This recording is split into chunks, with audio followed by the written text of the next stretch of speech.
समाचार अब तक, सत्य का साहस। नमस्कार, मी नेहा आणि आपण बघत आहे समाचार अब तक। बघूया आजच्या काही ठळक बातम्या। प्रसिद्ध अभिनेता सैफ अली खानवर गुरुवारी चाकूने हल्ला झाला। या हल्ल्यात तो गंभीर जखमी झाला।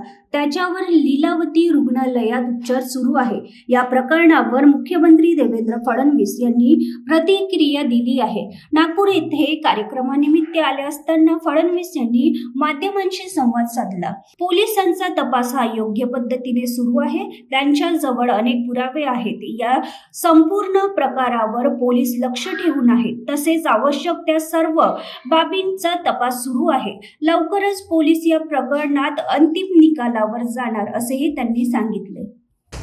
या संदर्भात जी माहिती आपल्याला पोलिसांनी दिलेली आहे त्याच्या पलीकडची माहिती आत्ता तरी नाही। बरेच क्लू पोलिसांकडे आहेत, त्याच्यावर पोलीस काम करत आहेत। मला विश्वास आहे की लवकरच पोलीस या संदर्भातला जो काही कारवाई करायची आहे ती पूर्ण करतील।